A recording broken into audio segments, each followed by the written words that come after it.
Hi everyone, so this is your lecture on virtue ethics. Okay, so up until this point, we've been looking at theories that are primarily concerned with how you should be acting, right? So consequentialists say that you should act in a kind of way that produces the best kinds of consequences, and in particular utilitarians think that you should act in a way that follows the principle of utility.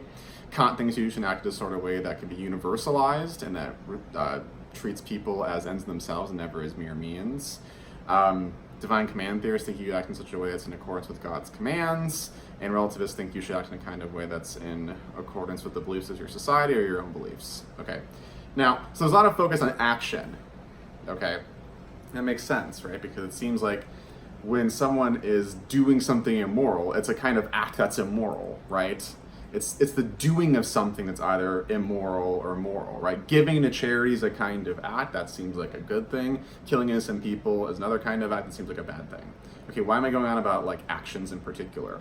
Well, one theory we're looking at, virtue ethics, shifts the focus away from just your actions to the kind of person you should be. Now, your actions are still really important according to virtue ethicists, but you get a more, you might think, a holistic kind of picture of things. So it's not just the actions that really matter, but it's the kind of character your actions come from. Or another way of putting it, it's the kind of person that you are when you act in whatever kind of way. All right, so virtue ethicists are really concerned with the kind of person you are. All right, and in particular, they're concerned with what's called virtues, okay? And what a virtue is a good character trait to have, okay? And some examples of good character traits are courage, temperance, and being just, okay? Justice, all right? Now, there's all sorts of different kinds of good character traits to have. Those are just some examples, all right? You might think kindness is a kind of good character trait to have. You might think being compassionate is a kind of good character trait to have. You might think being friendly or honest or whatever, okay? Virtue ethicists are kind of differ on what a good character trait is. Aristotle, the one person we're looking at, thinks at least these three things are good character traits to have. There's many more, but we don't need to go into detail of all of them, okay? In any event, so I really want to kind of dispel this idea that I think when people hear of virtues, it's kind of like this high-minded kind of thing, right? In religious context, you might hear of, you might have heard like the cardinal virtues before, if you come from a certain religious background. We're not talking about that, those cardinal virtues, although some of the cardinal virtues do overlap with what Aristotle thinks are virtues, but not all of them. It doesn't really matter. And virtues also aren't this kind of like high-minded sort of thing you might think. They sound like these really fancy kind of things that only like maybe like a pompous person would talk about having, right? Like imagine someone saying like, oh yes, I'm very virtuous. Like that doesn't seem like a kind of thing that like a normal person would say or sort of try to get in their lives, right? But all virtues are just good character traits, okay? That's it. But everything a good character trait is, that's all a virtue is. Okay, that's what you would think of virtues, I should say. What's a character trait? Character traits are really complex, okay? Character traits typically involve your motives, your perceptions, your habits, your ways of thinking, and your emotional dispositions, okay? There's lots of things that go into character traits. So think of it like this. Kindness, you might think, is a good character trait to have, okay? What's it mean to be kind, though? That's a kind of complicated question, but the idea is that when you're kind, well, what's a kind person like? Well, they have kind thoughts. They feel a certain way when they act kindly. They probably feel good about being kind, okay? They look at the world in a certain kind of way, and they tend to have kind motives, right? If someone were to act kindly, but they weren't doing it because like it's the kind thing to do, or like they're not doing it because they want to help someone out, right? They don't have these kind of motives. You wouldn't think they're a kind person. You might think like they're opportunistic, right? Suppose if they're just like faking kindness to sort of, you know, like think of maybe like salespeople, for instance, right? I worked sales before, so I can talk a little crap about salespeople. But like the idea is that you might think maybe salespeople kind of like fake kindness or something like that. They're not actually being kind. They just have like a facade of being kind, and maybe they're trying to get your money or something. Okay.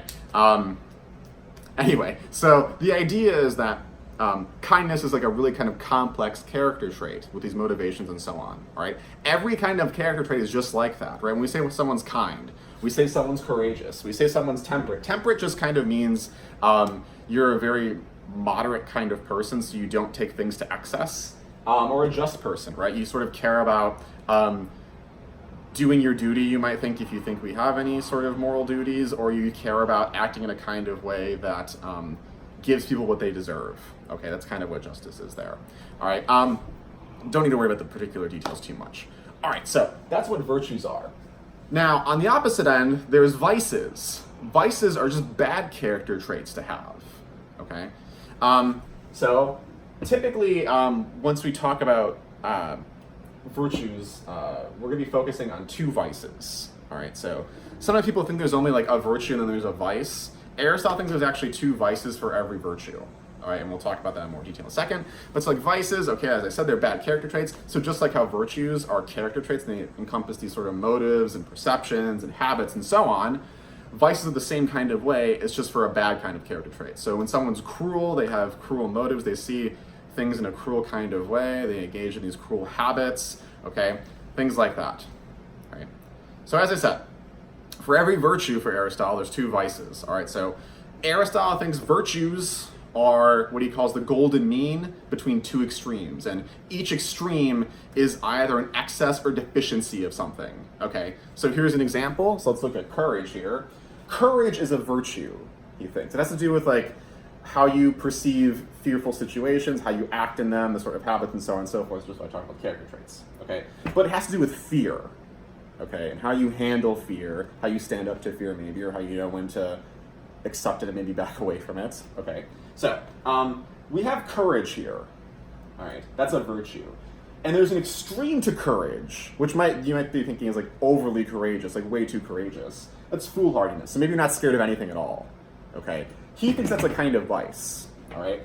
And then the other end, you have cowardice. You're scared of everything, right? That's a kind of vice. But it's the opposite, right? Being foolhardy is not caring and being scared of anything at all. That's just reckless. I mean, cowardice is being scared of everything, right? You shouldn't be scared of everything, okay? He thinks, but once you get in the middle is sort of what's best, he's gonna say. That goes for every virtue, not just courage here.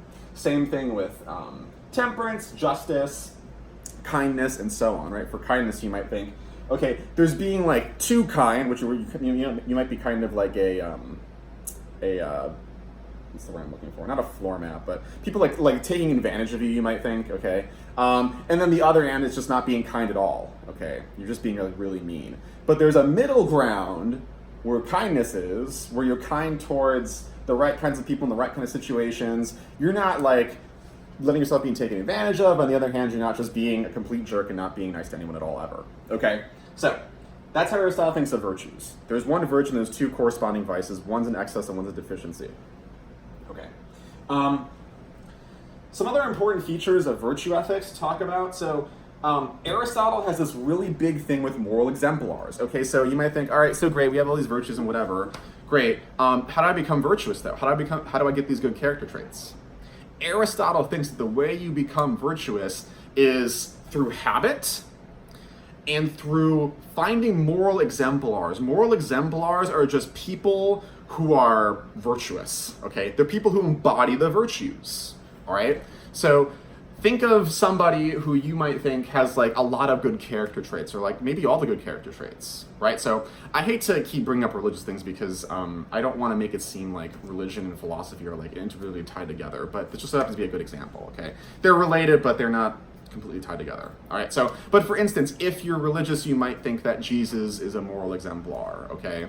But there's also lots of secular moral exemplars, right? You might have think that MLK or Gandhi is a kind of moral exemplar. They're people who have really sort of, maybe not perfect character, but they're pretty dang close, okay? You might think that, all right? Maybe you have other people in mind that you think exemplify a lot of good character traits. Okay, so Aristotle's gonna say the way you become virtuous, you're not just born virtuous for him. No one's ever born purely virtuous. You become virtuous through a certain kind of moral education that you get from copying moral exemplars, the people that you're sort of looking up to as perfectly virtuous people. You copy their actions, he thinks, first, all right?